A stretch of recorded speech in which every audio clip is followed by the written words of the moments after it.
Back in the summer of 2020, I used to do a monthly wrap-up here on my IGTV. I stopped doing them because I got a little bit bored with them, but recently I've been missing it and wanting to do them again. I wanted to mix them up a little bit though, so I have taken this idea from Jessie the Reader over on YouTube, one of my favourite booktubers, who has created this fun tier system for how he rates his books at the end of every month. So I'm borrowing this from him, and here is my March wrap-up. So the tier system that Jessie created over on YouTube looks like this. We have the Owns My Heart tier, the second place is the First Loser tier, Supporting Character tier, Where's the Flavour tier, and I Want a Refund tier. I thought it was quite a fun tier system, so that is why I am entirely stealing it. If this all goes to plan, at the end of every month I will be filming a video and ranking the books that I read in accordance with this tier system. So the first book that I read in March was part of my lovely friend Beth from Read by Beth's Spring in Forks readathon, which was of course Twilight. Now, I watched the films as they came out and enjoyed them, which is why I bought the books. I bought them all secondhand from charity shops and just never ever got around to reading them. I enjoyed the movies but was never had a particularly strong desire to read the books until Beth started this readathon. I know Beth loves the books, they're her favourite, she rereads them all the time. So I thought this was the perfect opportunity to finally pick up Twilight. Now, I'm not even ashamed to say I quite enjoyed it. I've said it, I'm out. I knew going into it, obviously, what happened. I knew how annoying Bella was as a narrator. But yeah, I had a much better time than I expected to with this book. It was so easy to read, it was just a lot of fun. I fell in love with Edward all over again. Beth did a readathon for all 4 books, but unfortunately I moved back to my uni house, so I only had book 1 with me. And I was craving Twilight for about 5 days after I finished this, which I did not expect to happen. So as a result, this fits in the second place as the First Loser tier. Did not expect that. Realistically, it should probably be in the Supporting Character tier, but you know what, I had such a fun time that it's going in second place. The second book that I read in March, I'm making a prediction now, will be my top read of 2021. I know it's early, but I can't see anything taking the top spot, and that is The House in the Cerulean Sea by TJ Klune. I loved every single thing about this book. If you don't know, this book follows Linus Baker, who is a care worker for the Department in Care of Magical Youth. He is tasked with a very secretive mission to travel to the orphanage on Marsyas Island and observe the goings on there.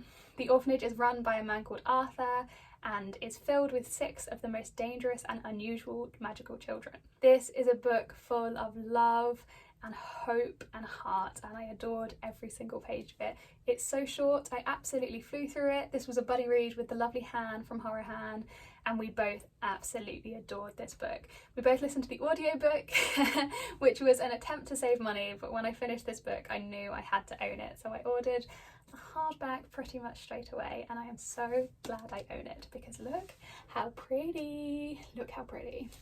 I loved everything about this book. As I said, I think it will be my top read of 2021. I can't imagine anything will take the top spot. And so as a result, this book very easily fits into the Owns My Heart tier. The third book that I read in March was one of my most anticipated reads for 2021, and that is Chain of Iron by Cassandra Clare.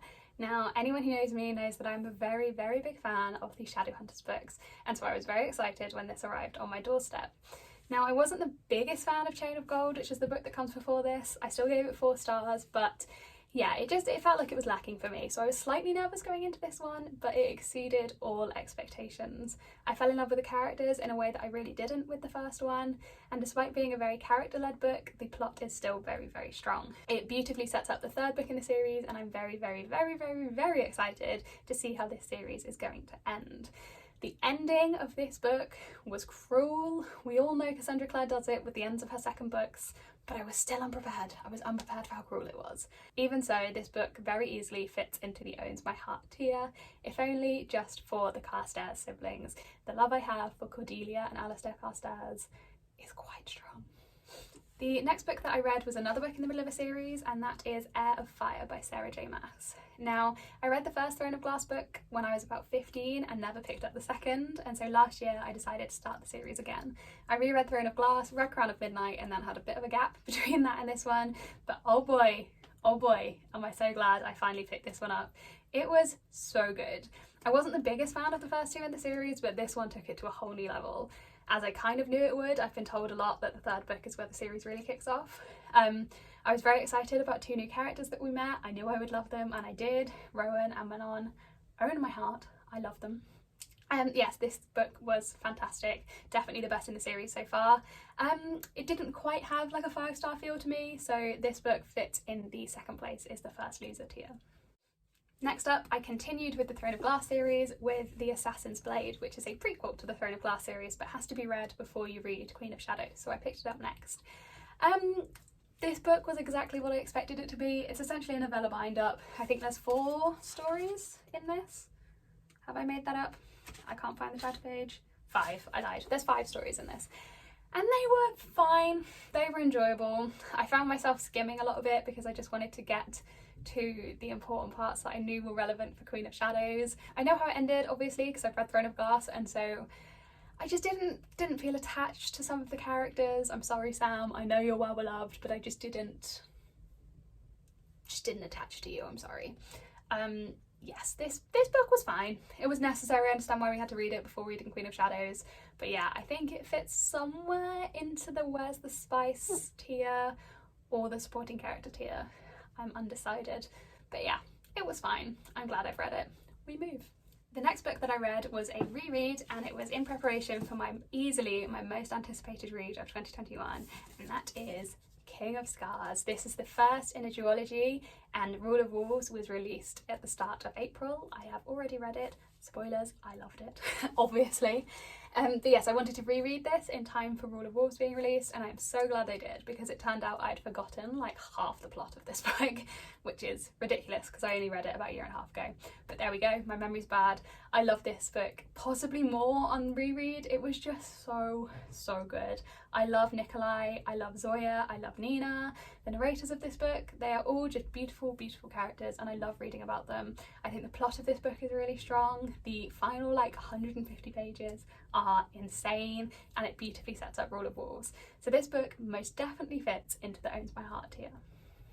I've just realised before I tell you the last book that almost every book I read in March I have put into the Owns My Heart tier. Crazy. I'm usually much more picky when I rate my books, but I just read some truly exceptional books in March. What can you do? And the last one was no exception, Queen of Shadows. Oh my goodness. Oh my goodness. This book was insane. It was so good. It was so good. Definitely my favourite in the Throne of Glass book series so far. I loved seeing certain characters meet, so many different characters come together. There were so many different point of views, but they seem together beautifully. Sarah J Maas is a wonderful writer. I'm now starting to understand why this series is so loved. I am absolutely loving reading it. It's so much fun. I love the main characters. I'm so intrigued to see where the plot goes, because goodness me, it's wild. Her other books, okay, mainly the Court of Thorns and Roses series, is much less plot based. It's much more romance focused. This one isn't. There's still so many lovely romances in it, but the plot is insane. It's so well crafted. I don't know how she does it. It's fantastic. It's quite a chunky book, and I flew through it. How many pages is it? It's like 600 and something pages, and I flew through it in like 3 days. It's fantastic and definitely fits into the Owns My Heart tier. Most of the books I've read this month have. What can you do? It was a fantastic book. And so there we have all of the books that I read in March. Oh my goodness, they're so chunky. I read 7 of them. Some of them are huge, so I'm quite impressed that I managed to read this many in the month. I gave most of them 5 stars, as is evident by the fact that most of them fit into the Owns My Heart tier. They were just so good. So good. My favourite was easily The House in the Cerulean Sea. As I said, it's probably going to be my favourite book of the year. But yeah, the only book that I didn't particularly like was The Assassin's Blade. Is that what it's called? I've already forgotten. The prequel to Throne of Glass. The Assassin's Blade. Yeah, it was fine. It was fine.